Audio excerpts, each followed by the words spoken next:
international scale. The United States, for example, has a huge and growing drugs problem, the direct result of which has been soaring crime rates, which continue to increase at an alarming rate. Backed by the growing levels of public demand for tougher action, the government has justification to use heavy-handed, overt and covert operations to combat the drugs problem and satisfy public opinion. However, certain disturbing facts about the American drugs war throw a shadow of doubt upon its credibility and the motives of the government. It is commonly believed that during the 1960s, J. Edgar Hoover, the then chairman of the FBI, allowed the drugs trade to flourish within the African American community in an attempt to undermine the black community's uprising within American society.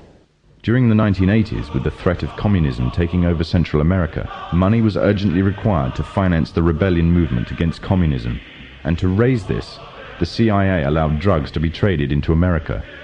Revelations by the American Senator, Jack Bloom, who was part of an investigatory committee into the matter, confirms this.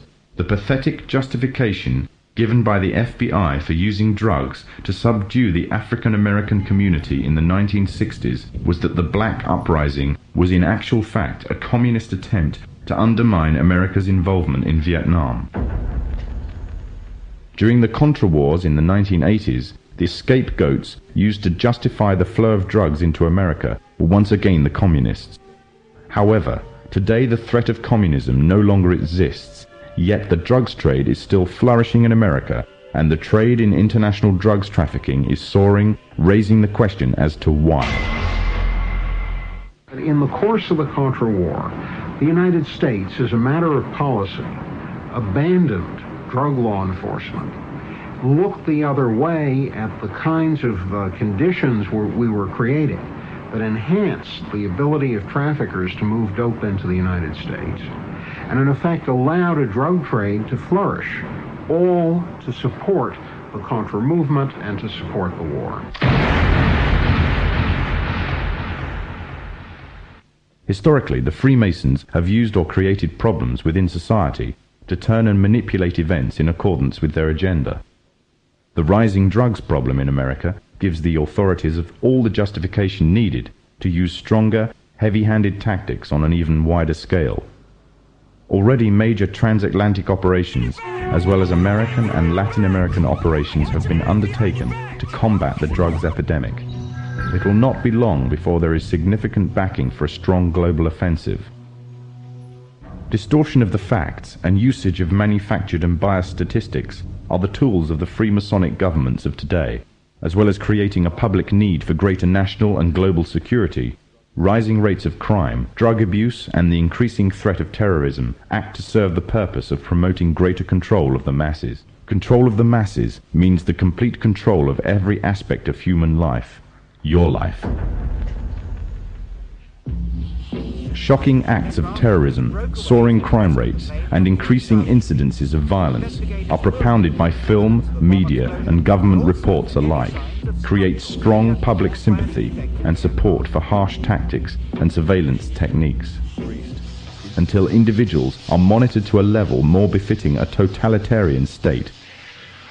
Public opinion would once again be manipulated to give the Masons justification for their actions and make their goals easier. The means of monitoring the masses and storing all personal information on individuals in society on a massive mega database are already underway. Rapid movements are taking place towards storing personal information on individuals on plastic, such as banking details, driving license information, and national insurance details. Currently, these details are stored on separate cards, but plans are well underway to merge all the information onto one identity card.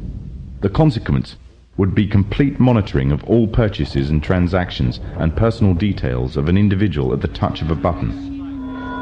In 1992, the Vice-Chancellor of the British Supreme Court, Nicholas Brown Wilkinson, told the High Court that if the information obtained by the police, the Inland Revenue, the social services, the health service and other agencies were to be gathered together in one file, the freedom of the individual would be greatly at risk. The Freemasons, through the governments controlled by them, already have access to a vast array of information about you.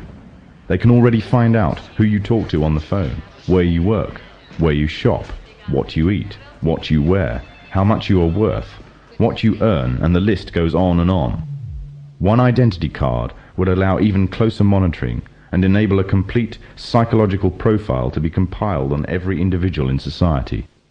Information which would make it very easy to predict, control, and manipulate actions. However, there is a gap that the Masons need to fill in.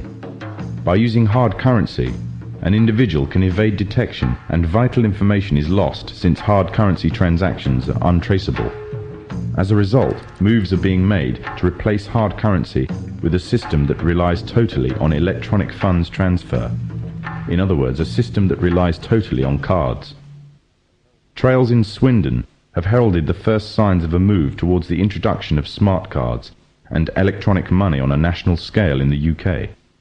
The Mondex scheme is pioneered by NatWest and Midland Banks and British Telecom. Inside a smart card is a microchip which calculates every single transaction, not only financial transactions, but records every single thing for which it is used.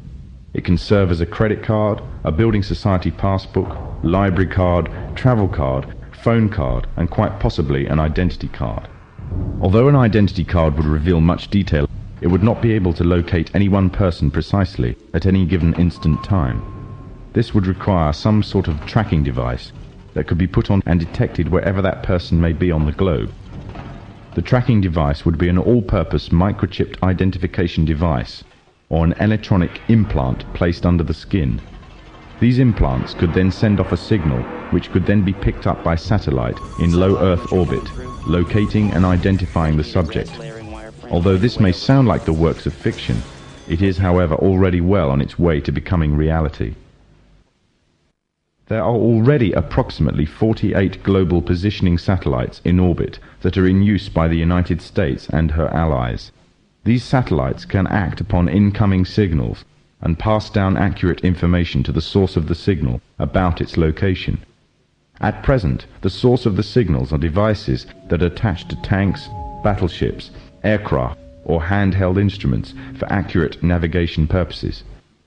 The next step would be to introduce the device that creates the source signal on every individual. Currently, one form of device that has been created specifically as a signal source for the satellites is the electronic tag. Already a scheme using such tags on individuals is in operation in the UK.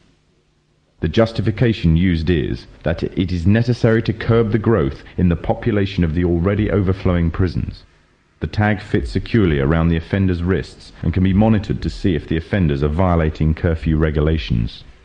Pilot tagging schemes are already in operation in Greater Manchester, Berkshire and Norfolk, with plans for expansion in other countries in the coming year.